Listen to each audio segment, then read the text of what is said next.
네, 두 분과 함께합니다. 외교부 제1차관을 지냈던 최종권 연세대 교수 모셨습니다. 어서 오세요. 네, 안녕하셨습니까. 그다음에 조용근 전 국방부 대북정책관 모셨습니다. 어서 오세요. 네, 안녕하십니까.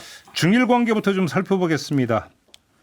상당히 지금 어제는 뉴스 보니까 갑자기 노래하고 있는데 막 꺼버리는 네. 그거 보셨어요? 예, 봤습니다. 뭐 이런 일까지 지금 발생을 했는데 이거 어디까지 치달을 거라고 보십니까? 이 갈등은? 일단 관리 단계에 들어갈 것 같긴 한데요. 왜냐하면 일본도 이것저것 고려해야 될 것이 많을 거예요. 미국의 스탠스 자체가 예전처럼 자기네들을 도와주지는 않는 것처럼 보이고 하니까요.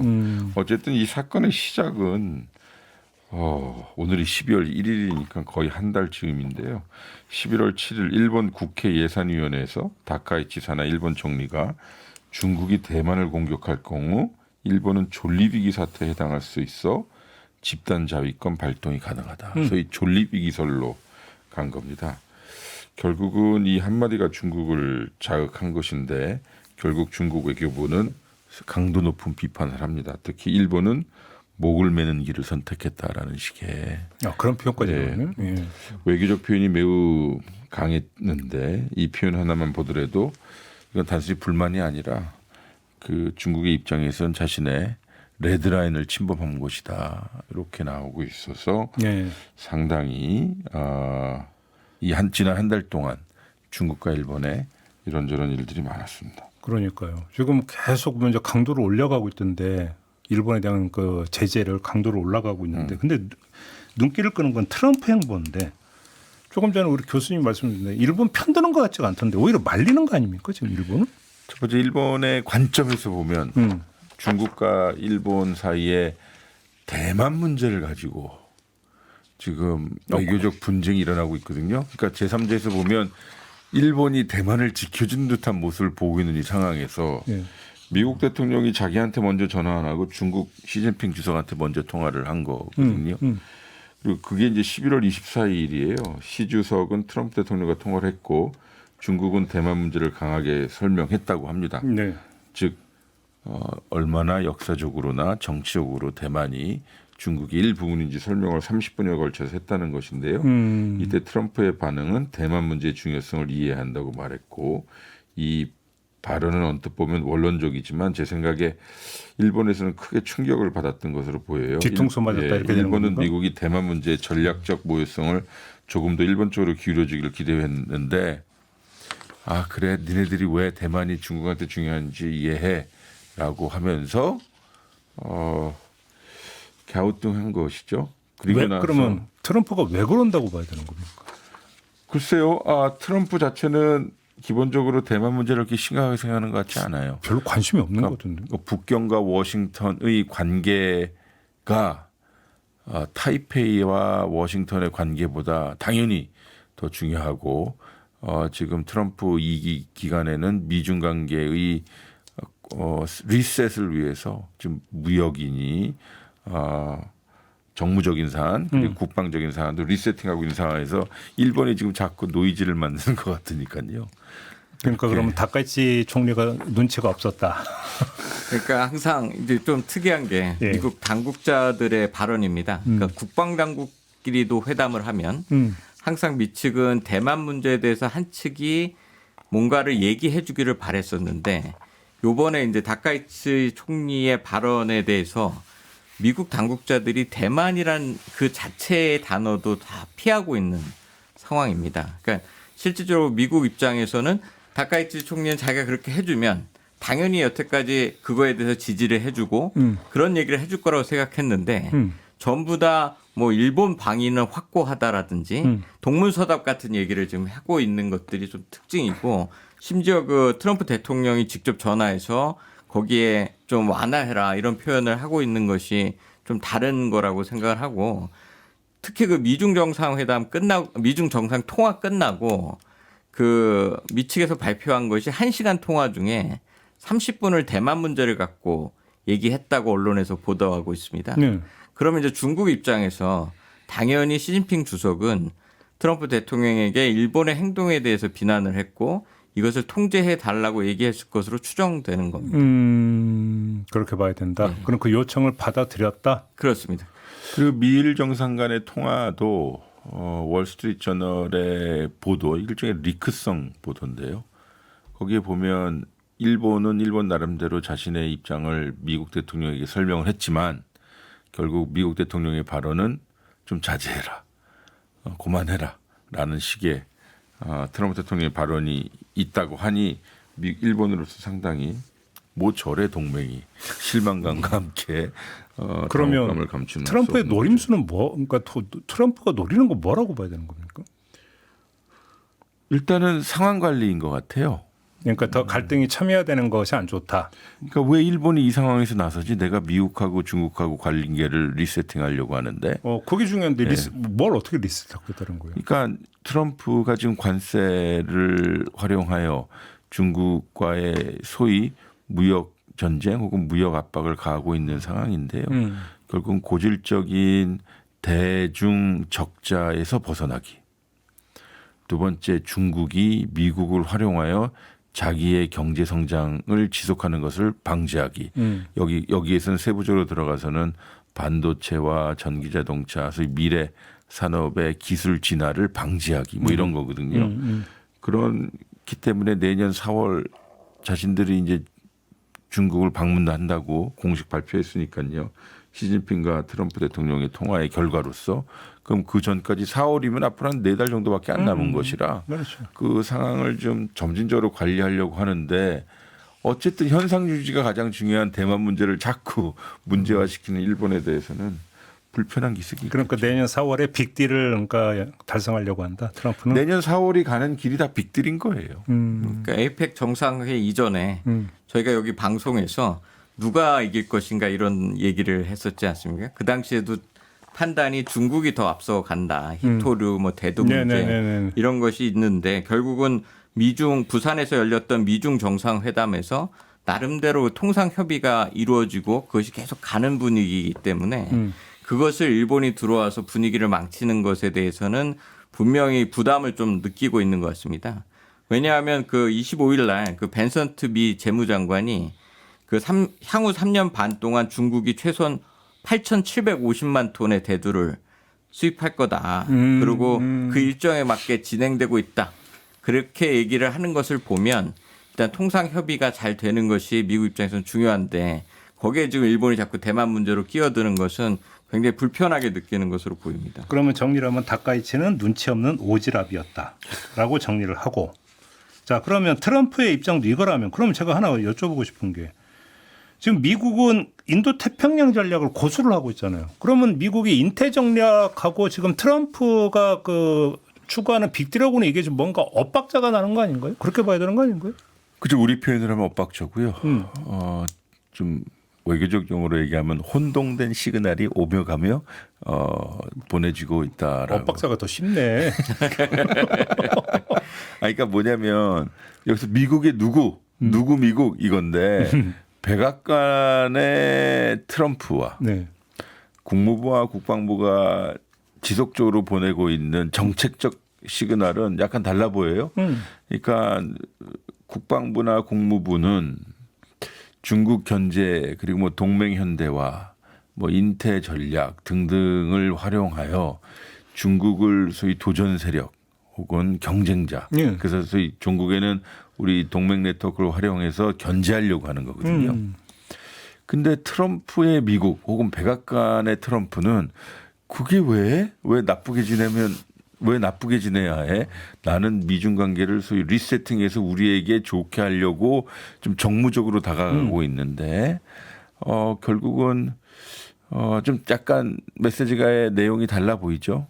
그래서 북경도 많이 혼동스럽겠지만 어쨌든 대통령제에서 트럼프 대통령의 정책을 더 우리 입장에서는 우선시해야 되지 않느냐라는 생각이 들어요. 그러면 아니 중국 입장에서는 뭐 나쁠 거 없잖아요. 그렇습니다. 트럼프가 저렇게 나오는 거. 그러니까 미국의 인태 전략 핵심은 중국의 군사력 확장에 대한 견제입니다. 그걸 위해서 한미일 군사 협력을 강화하고 그다음에 쿼드나 오커스 같이 네네네. 소다자 네트워크를 강하게 만드는 건데 거기서 핵심은 경제 분야에 대한 걸 조금 희생하더라도 네. 안보 분야는 강화시키는 것이 핵심이었습니다. 인태 전략이. 인태 전략에 실제 우리 예를 보면 문재인 정부 때 한미 미사일 지침이 종료가 됐을 때도 우리의 미사일의 전력 강화가 중국 견제에 도움이 된다는 생각을 했을 거라고 판단이 됩니다. 근데 거기에 아무런 조건이 붙지 않았었던 건데 지금은 이제 경제적인 접근을 하다 보니까 뭐 실내로 핵 추진 잠수함 같은 것도 거기에 이제 필리 조선소들이 이렇게 붙는 것들이 이 안보 분야의 경제 분야가 합쳐지고 경제 분야에 치중하다 보니까 여러 가지 엇박자들이 지금 나타나는 것이 아닌가 이렇게 보입니다. 그러니까 그러면 그 바이든 행정부 때 나타난 이른바 경제 안보라는 개념이 트럼프가 다시 집권하면서 해체되고 있다 이렇게 진단해도 되는 겁니까? 아니요, 그건 아직 이르죠. 그건 아직은 경제 이르고. 안보는 경제 안보대로, 그러니까 공급망 강화. 그래서 미국의 관점에서 보면 공급망 강화, 미국 내 주요 핵심 미래 산업의 공급망 강화를 위한 공장 건설은 계속되고 있고 거기에 대한 인센티브는 여전히 구축되어 있는 상황이라 그건 그거대로 하되 기본적으로 트럼프가 원하는 것은 미중 간의 고질적인 적자 문제를 펜타닐 문제를 그리고 미국이 중국을 악용하고 있다라고 인식되어지는 문제를 좀 자기가 해결한다. 근데 일본이 왜 자꾸 앞서서 대만 문제를 그래서 이런저런 노이즈를 만드느냐 이런 것 같아요. 알겠습니다. 그 정도로 정리를 하고 외교부 차관을 지내셨던 분이 오셨으니까 한번 여쭤보겠습니다. 그게 언제적 얘기인지 모르겠네요. 아니, 외교부가 연결이 되니까 이종섭 전 국방장관이 호주 대사로 부임해서 출국하는 일련의 과정에서 이 아이디어를 낸 게 윤석열 당시 대통령이다. 네. 그다음에 외교부 출신의 조태용 당시 안보실장은 예 그러시지요 라고 했다라는 거고 외교부도 네 하고 실무 작업 쫙 했다라는 거잖아요. 네. 이 일련의 행태를 전직 외교부 차관으로서 어떻게 평가하십니까? 정말 수치스러운 거죠. 왜냐하면 예. 사실 윤석열 정부 기간의 외교 관료들의 출세는 매우 거침없었어요. 그렇죠. 뭐 당연히 외교부 장관은 외교부 출신이 했고요. 그다음에 통일부 차관도 외교부 출신이 했어요. 문승현 씨라고. 예. 그리고 국정원장이 2명 있었어요. 김규현, 조태용. 예. 다 외교부 출신이고요. 하다못해 중소벤처부 장관도 외교부 출신이었어요. 오영주라고 베트남 대사하고. 근데 그 부처가 하다못해라는 표현은 되게 안 좋을 것 같은데. 하긴 왜냐면요. 그러네요. 그거는 생략. 예, 생략. 그리고 안보실의 주요 보직도 외교부 출신들이 했어요. 이정섭 사건은 전직 국방부 장관 개인의 도피가 아니라요. 이 사건은 대통령실, 법무부, 외교부가 하나의 시스템으로 결합되어 있었는데 당시 안보실장이었던 조태용 지금 구속되어 있죠. 이 소위 명을 받아 당시 외교 1차관이었던 장호진 후에 국가안보실장이 되기도 하고요. 그렇죠.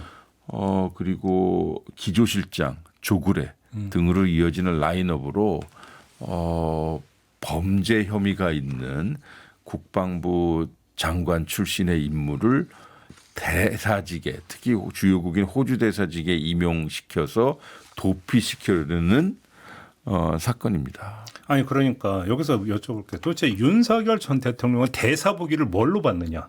대사라는 직책이 그렇게 가볍게 여길 수 있는 직책이냐? 이거에 대해서는 어떻게 생각하십니까? 가벼운 게 아니죠. 대한민국을 해당 국가에 대표하는 인물이기도 하고요. 고위공직자이기도 하고요. 주요 여러 핀셋처럼 자신의 과거를 검증받아야 되는 인물이기도 하고요. 매우 중요한 전문성과 정무적 판단이 요구되는 사람이기도 하고 근데 대사직을 도피처로 또 하나는요. 우리 조 장군님 계시지만 한 개인의 고위 장군의 명예를 이렇게 실추시킬 수 있습니까? 이거는 정말 어마어마하게 대사직도 실추시키고 국방장관 했던 공군의 우리 장군 출신이니까요. 장군의 하나의 군인의 자존심을 그런 식으로 뭉개버린 사건 아니겠습니까?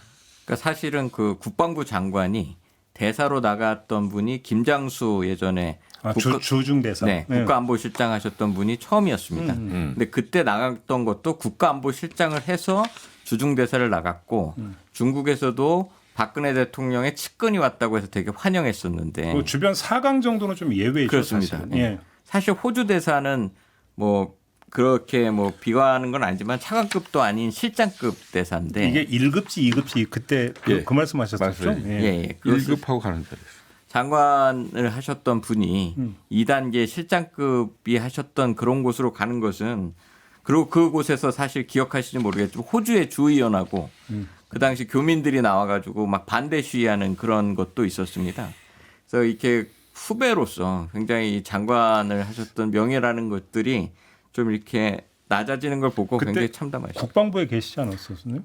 그 초반에 한 2달은 제가 국장으로 네. 이동숙 장관님을 모셨었습니다. 그때 딱 호주 대사로 간다고 했을 때 어떤 생각 드셨어요? 그러니까 좀 참담한 저기를 왜 가시는 거지? 뭐 사실 4강 대사도 아니고 예. 국방부 장관까지 하셨는데 그 심지어 수사를 받고 계시는 상황이었는데 그러니까. 예, 이게 우리 군이 큰 전통이 그 책임은 내가 지고 공은 부하한테 주는 건데 오. 예, 이런 것들이 그냥 이렇게 막 무너졌던 것들이 굉장히 좀 참담하고 안타깝습니다. 근데 대사직으로 내보내는 게 어떨까라는 이제 윤석열 당시 대통령 이야기가 있었고 그럼 어느 나라냐? 이제 호주를 찍어준 게 누구였다고 그랬죠? 기소장에는 조태영 안보실장이었던 조태영 안보실장이더라. 그러면 도대체 그 사람 내리 속에서 호주라는 나라가 도대체 어떻게 호주 대사로 보내시죠라는 얘기를 어떻게 했을까요? 그러게 말입니다. 저는 호주가 상당히 중요한 나라예요. 아니 이 소식도 지금 호주에 전해졌을 거 아니에요. 그렇죠. 그러면 호주 입장에서 어떻게 받아들이겠어요? 호주는 상당히 힘들었겠죠. 그러니까. 그러니까 특검 공소장에 따르면 윤석열은 이제 이종섭을 호주로 보내자라고 했는데 호주로라는 말이 나오기 전에는 조태영 당시 안보실장이 호주 정도면 좋겠습니다라는 권고를 했다는 거 아닙니까? 그러니까. 근데 이 지시로 인해 행정부 전반을 움직이게 만든 겁니다. 대통령이 한마디 했고 법무부는 출국 금지를 풀고 외교부는 공관자 임명을 강행했고 국가안보실은 인사를 제거하고 대통령 명의로 임명장이 발부되었고 그리고 1년의 사태가 벌어진 거죠. 이게 우리가 왜 그런지 이제는 알지 않습니까? 그 최해병의 순직 사건으로 그렇죠. 일한 것이죠. 어쨌든 이제 이종섭을 호주로 보내자라는 이 문장이 행정사법 외교안보 시스템 전체를 움직인 겁니다. 그런데 한번 제가 여쭤보고 싶은 게 외교부 내지 외교 관료의 체질이나 문화가 도대체 어떤 거예요? 이거는 소주 한잔하면서 얘기해야 될 텐데 그냥 이른 아침에 이야기하기 너무 무거운 주제지만 왜 또 여기서 공적인 담론에 또 사적인 취향을 또 섞으시는 거예요? 왜냐하면 일단 이거 하나는 말씀드릴게요. 대사가 되기 위해서는 대사 자격이 부여져야 돼요. 어학 실력이니 정무적 감각이니 그러니까 인사평가가 이루어져야 되고요. 검증이 이루어져야 되고요. 직무 적합성을 검토해야 되고요. 그리고 임명안 처리하는 데 있어서 그러니까 대통령실의 인사추천위원회의 검증 과정을 다 통과해야 됩니다. 쉬운 자리 아니에요. 근데 어쨌든 윤석열 정부 기간에 이게 소위 탑다운, 좋게 말하면 탑다운인 거고 나쁘게 얘기하면 눌러서 하는 것인데 이때 소위 외교 정통 관료라고 하는 사람들이 한마디도 찍소리를 안 하고 그러니까. 네 알겠습니다 한 거잖아요. 그래서 여쭤보는 거예요. 힘으로 늘리니까 되는 사람들인 거예요. 그리고 이 정무적인 판단 잘 안 하는 거고요. 기본적으로 대사 자리를 정권의 도피처로 인식했을지도 모르죠. 근데 이제 여기서 이제 등장하는 게 M1분 그때 호주 대설했다가 갑자기 뜬금을 유탄 맞아가지고 귀국해야 했던 그때 그분 성함 기억을 못해. 그분은 지금 어떻게 은퇴하셨어요. 은퇴했습니까? 참. 이제는 제가 우리 이 사건이 벌어져서 당시에도 이 건에 대해서 이런저런 제가 방송을 했었습니다만 사실 조심스러웠어요. 왜냐하면 그분하고 저는 같이 일을 했었거든요. 그러니까 저가 차관했을 때 기조실장을 하셨던 분인데 호주 교민들 그리고 호주 조야에서는 상당히 높게 평가되었던 분이에요. 네, 멀쩡히 일 잘하고 있는데 갑자기 오라고 하니까 얼마나 황당했겠어요. 그렇죠. 참 알겠습니다. 아이고. 지난주에 우리 조영근 장군님께서 군사분계선의 이야기를 쭉 해주셨는데 그렇습니다. 북한 작업이 더 진척이 됐습니까? 그러니까 지난 26일 NK 뉴스에서 현재 그 지도를 위성을 분석을 해보니까 MDL 길이의 약 74%를 새로운 방어선이 구축이 되었다라고 보도를 했고 오. 나머지 약 25%에 대해서도 지금 새로운 시설을 건설하고 있다라고 이렇게 보도가 나왔습니다. 74%? 네, 그러니까 오. 거의 뭐 3분의 거의 2는 다 한 거죠. 다 한 겁니다. 그러면 이제 뭐 말뚝 새로 받거나 방벽 치거나 그러니까 지금 대전차 방해물, 그러니까. 철조물, 지뢰지대를 만들고 있는데 문제는 이것이 김정은 위원장이 했던 두 국가론을 거기서 경계를 명확히 하라고 김정은이 지시했던 것을 군이 이행하고 있는 상황입니다. 예.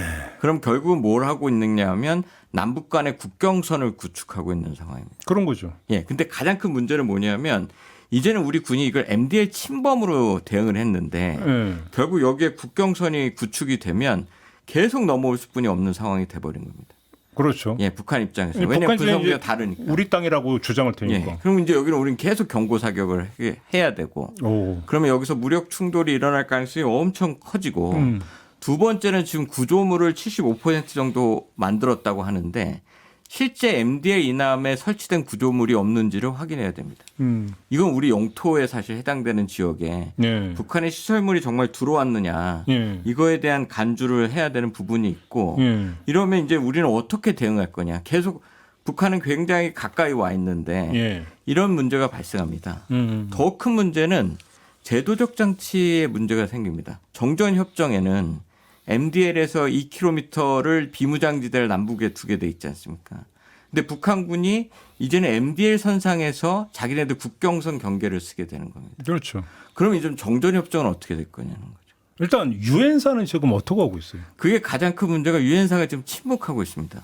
그래요? 이게 정말 이상한데 유엔사는 오발이 나면 거기에 그 특별조사반을 보내서 정전협정 위반 여부를 조사해서 막 발표를 했었는데 이거는 좀 더한 일을 벌어지고 심지어 우리 MDL 선상을 넘어오는데 이거에 대해 조사한다는 얘기도 없고 어떤 그 항의하는 발언도 없는 상태라 그냥 강간은 불구경하고 있는 거네요. 예, 이게 굉장히 좀 심각하고 실제 우리 군사작전 입장에서도 북한군이 이제 바로 MDL 선상에서 근무를 쓸지 모르는데 예. 이거에 대해서 우리는 어떻게 대응할 거냐. 지금 제 입장에서는 그 MDL을 침범했는지 없는지 그다음에 기준선이 어딘지의 문제가 아니고 제도적 변화, 군사작전의 변화, 본질적 변화가 지금 이루어지고 있는 상황이라 이건 정부하고 군이 매우 전략적으로 고민하고 전략적으로 대응해야 되는 그러한 상황이라고. 근데 그래서 이제 지난주에 저희가 그 얘기를 하면서 그래서 이제 우리 군 당국이 북에 이제 군사회담을 제안을 했는데 응답은 없고 그럼 후속 조치가 나와줘야 되는 거잖아요. 그게 이제 그러니까 결론은 본질적으로 변화하고 있기 때문에 예. 이거를 본질적으로 우리의 군사작전 개념을 어떻게 바꿀 것인지 정전협정은 어떻게 대할 것인지 이것들에 대한 체계적이고 전략적인 접근이 지금 필요한 겁니다. 북한이 지금 나와야 될 상황도 아니고 자기네들이 생각하는 거기에 국경선을 긋고 있고 거기 구조물을 설치한다는데 특히 두 국가 상황을 주장하는 상황에서 우리하고 무슨 얘기를 할 수 있느냐. 이런 차원에서는 군사회담에 응할 이유가 지금은 없는 상태입니다. 거죠. 예. 그래서 지금 국방부가 뭐 움직이고 있다고 혹시 이런 얘기 좀 들으셨어요? 그걸 이제 제가 잘 모르고 일단 제 입장에서는 이걸 너무 군사회담을 제안하는 정도로는 아니하다. 예, 본질적으로 정전협정 그다음에 9.19 군사합의는 다 파기돼 있으니까 네. 실제 비무장지대를 규율할 수 있는 어떠한 제도적 장치도 없어질 수 있습니다. 네. 그리고 군사작전도 이제 완전히 변해야 되고 이런 것을 좀 종합적이고 본질적으로 접근해야 된다. 그럼 이 상황이 이대로 가면 어떤 문제가 발생할 거라고 보세요? 첫 번째로는 힘에 의한 현상 변경이라는 표현을 통상적으로 쓰고 있는데 어쨌든 힘에 의한 현상 변경 같지는 않고 비무장지대에서 현상 변경이 이제 발생한 것이죠. 그렇죠. MDL이라고 하는 것은 그러니까 군사분계선은 말은 선이지만 선이 없었거든요. 말뚝만 박혀 있는 상태였고 지도상에서만 존재한 것인데 물리적으로 이제 방벽이 생긴 것이니 이제 국경화되는 거거든요. 그러니까 저들이 주장하는 것처럼 제2국가, 두 국가 시스템이 물리적으로 구축되는 거라고 보기 때문에 현상 변경에 대한 대응은 지금 조 장관 말씀하신 것처럼 아무것도 할 수 없는 상황인 거예요. 회담이나 하자고 하고. 그렇다고 무력 대응할 수도 없는 거 아닙니까? 그러니까 제가 이거는 조 장관님이 끝에 말씀하셨지만 군사회담 즉 MDL의 현상 변경에 관한 한 하나의 이슈가 단일 이슈 가지고 회담해서는 안 될 것 같고요. 좀 더 우리도 크게 이 비무장지대의 새로운 규범 확정을 위한 뭐 우리 활용하지 한 번도 못했지만 군사공동위원회 같은 거를 만들어서 9.19 군사합의 복원을 비롯한 MDL의 그 현상 변경 혹은 규범 확정을 위한 큰 회담을 제안해야 될 거예요. 그러니까 저번에 지난주에 이제 우리 장군님은 그래서 9.19 군사합의의 선제적 복원을 그렇습니다. 해야 된다 이렇게 예. 말씀 주셨고 그렇습니다. 현재로서는 우리가 강구할 수 있는 조치는 그것이 최선이다. 조금 생각을 바꿔서 그러니까 우리가 지금 사격을 계속 하고 있는데 네. 그럼 계속해서 북한은 사격 안 하고 넘어오는 상태에서 사격만 하고 있는 그런 상황이 되고 저번에 말씀드렸듯이 유엔사가 관리하는 그 표식물이 696개였습니다. 그것에 대한 설치도 저희가 할 수 있는 거죠. 그러니까 우리도 북한에 하는 조치에 상응 조치를 할 수 있습니다. 그러니까 보다 선제적이고 적극적인 사격이 아닌 어떤 평화적인 조치를 우리도 할 수 있다. 네. 그래야 우리도 비무장지대에서 주도권을 가져올 수 있다고 생각합니다. 이거 간단한 문제가 아니네. 얘기를 그러니까 나누면 나눌수록 그렇지 않습니까? 굉장히 중요한 현상 변경이 지금 이루어지고 있습니다. 그러니까 그 윤석열 정부의 3년이라는 기간이 우리 사회 곳곳에 나쁜 기운을 퍼뜨렸지만 예. 흔적도 있고요. 뭐 계엄 내란도 있었지만 지금 접경 지역의 안정성 그 자체를 송두리째 흔들어 놓은 그렇죠. 시간들이었습니다. 그렇죠, 그렇죠. 그러니까 결국은 저들은 적대적 제2국가라고 주장하는 그 근저에는 사실 따지고 보면 뭐 오늘 보도에도 나왔습니다만 우리가 무인기를 보냈고 그쪽에서도 대응하고 뭐 이러한 체제를 보면 상당히 이 한반도의 분단이라는 것이 이제 정말로 적대적이고 고질적으로 변경되는 기간이기 때문에 이재명 정부의 페이스메이커론, 한반도 평화 페이스메이커론에서 이 군사분계선 혹은 접경 지역의 안정적 질서를 구축하지 못하면 그것 역시도 공허해짐으로 그렇죠. 그러니까 단순히 어떤 이슈 중심의 군사회담보다는 국방장관 회담을 하단다든지 좀 크게 획을 그어가면서 가는 것이 좋을 것 같아요. 알겠습니다. 오늘 이야기는 좀 이렇게 마무리해야 될 것 같습니다. 두 분 수고하셨고요. 네, 저도 물러가겠습니다. 고맙습니다. 고맙습니다. 감사합니다.